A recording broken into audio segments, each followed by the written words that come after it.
అనుబంధం ఏమిటో మనం ఆయన మాటల్లోనే తెలుసుకుంటాం.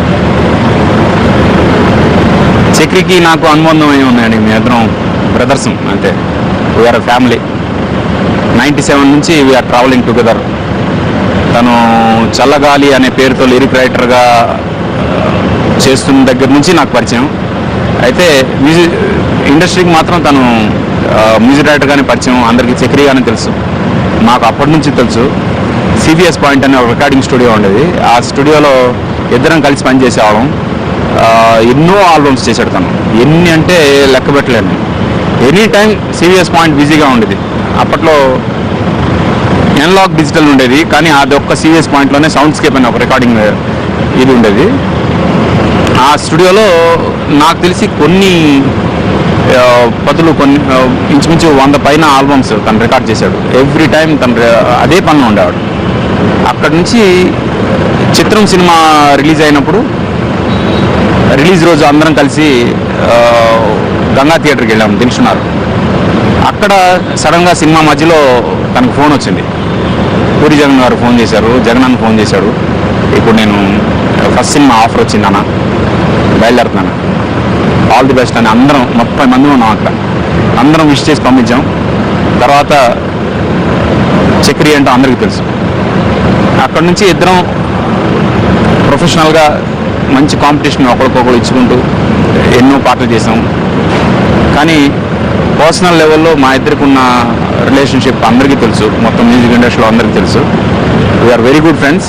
ఎస్పెషలీ నాకు తమ్ముడు తను, భయ్యా భయ్యా అని ఎప్పుడు కూడా తనకి ఏ డౌట్స్ ఉన్నా నాకు అడగడం, నాకేమనిపించినా తనకు చెప్పడం, ఇలా అంటే we shared very healthy relationship.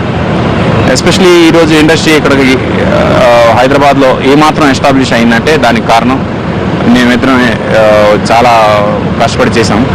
మాతో పాటు గంటాడి కృష్ణ కూడా ఉండేవాళ్ళు. But it's very nice journey. అంటే అన్ని రకాలుగా అన్ని అప్స్ అండ్ డౌన్స్ చూసిన జర్నీ మా ఇద్దరిది. ఎన్నో చారిటీ షోస్ ఇద్దరం కలిసి ఇచ్చాం. ఎన్నో సందర్భాల్లో ఇద్దరం కలిసి ఇంటర్వ్యూలు ఇచ్చాము, చాలా చేసాం. ఈరోజు మార్నింగ్ సడన్గా న్యూస్ ఆల్మోస్ట్ షాక్కి గురి చేసి నిలబడలేకపోతున్నాను. నేను అలా కూర్చుని ఉన్నా. విషింగ్ ఆల్ ది అంటే ఈ ఎక్కడున్నా తన ఆత్మ శాంతించాలని, తన మ్యూజిక్ బతుకున్నంత వరకు తను మనందరి మనసులో బతికే ఉంటాడని నేను నమ్ముతున్నాను. మిస్టర్ చక్రి అంటే మ్యూజిక్ డైరెక్టర్ కాకముందు నుంచి మీకు వ్యక్తిగతంగా చక్రి బాగా పరిచయం. అంటే మ్యూజిక్ డైరెక్టర్, తను మ్యూజిక్ డైరెక్టర్ అయినప్పటికీ మీరు ఒక మ్యూజిక్ డైరెక్టర్గా ఎస్టాబ్లిష్డ్ అయి ఉన్నారు.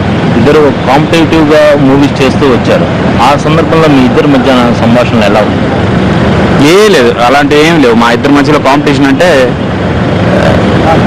ఎవరు ఎంత పెద్ద హిట్ మ్యూజిక్ ఇస్తున్నాం అనే కాంపిటీషన్ తప్ప, అతని సినిమాలు నేను కొట్టడం, నా సినిమాలు అతను కొట్టడం, అలాంటి కాంపిటీషన్ ఎప్పుడూ లేదు. అది అంటే వ్యక్తిగతంగా మీరిద్దరు ఒక వేలో సింక్ అయి ఉన్నారు. అలాంటి సందర్భంలో అతను ఒక హిట్ ఇస్తే అతనికన్నా మంచి హిట్ మీరు ఇవ్వాలని హెల్తీ కాంపిటీషన్ మీ మధ్యన ఒక దశలో కొనసాగిందని చెప్పుకోవచ్చు. అప్పుడు మీ ఆ సందర్భంలో మీ సంభాషణలు ఎలా ఉండేవి అనేది? ఎప్పుడు ఒకలాగే ఉంటుంది మాది. ఇండస్ట్రీ రాకముందు మా పరిచయం ఒక పార్టీ సాంగ్ తను రాస్తే నేను మ్యూజిక్ చేశాను, నిహాల్ పాడాడు. అప్పటి నుంచి మా ట్రావెల్ అంతా కూడా ఎనీ టైం చూసుకుంటే ఇట్ వాజ్ ది సేమ్. ఎప్పుడు కూడా మారలేదు. ఎప్పుడు అంటే అదే భ్రాతృభావం, అంటే బ్రదర్హుడ్ మా ఇద్దరిలో ఉన్నది. And we are continuing the same.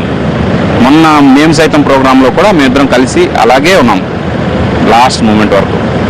ఒకటే ఏంటంటే తన హెల్త్ విషయంలో ఎప్పుడు చెప్పేవాడిని, కేర్ తీసుకోమని.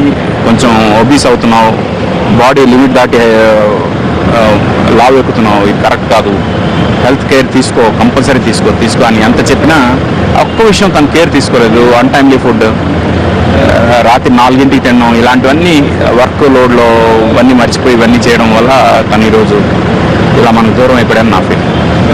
అంటే తను కూడా వ్యక్తిగతంగా చాలామంది న్యూ టాలెంటెడ్ని ప్రోత్సహించారు, మీరు ప్రోత్సహించేవాళ్ళు. అంటే వ్యక్తిగతంగా చెప్పి ఎలా ఉండేవారు టెక్నీషియన్స్తో కానీ, ఇతర ప్రొడ్యూసర్స్తో కానీ, డైరెక్టర్స్? చనిపోయిన తర్వాత అందరూ మంచివాళ్ళే అంటారు, కానీ బతికుండగా తనకు మంచివాడు అనేవాళ్ళం మేము. ఎందుకంటే తను భోళాశంకరుడు. ఎవరైనా కొంచెం పొగిడితే ఇక వాళ్ళ కోసం ఎంత లెవెల్కైనా వెళ్ళిపోయి వాళ్ళకు హెల్ప్ చేయడానికి వెళ్ళిపోయేవాడు.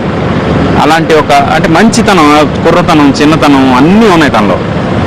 అది అంటే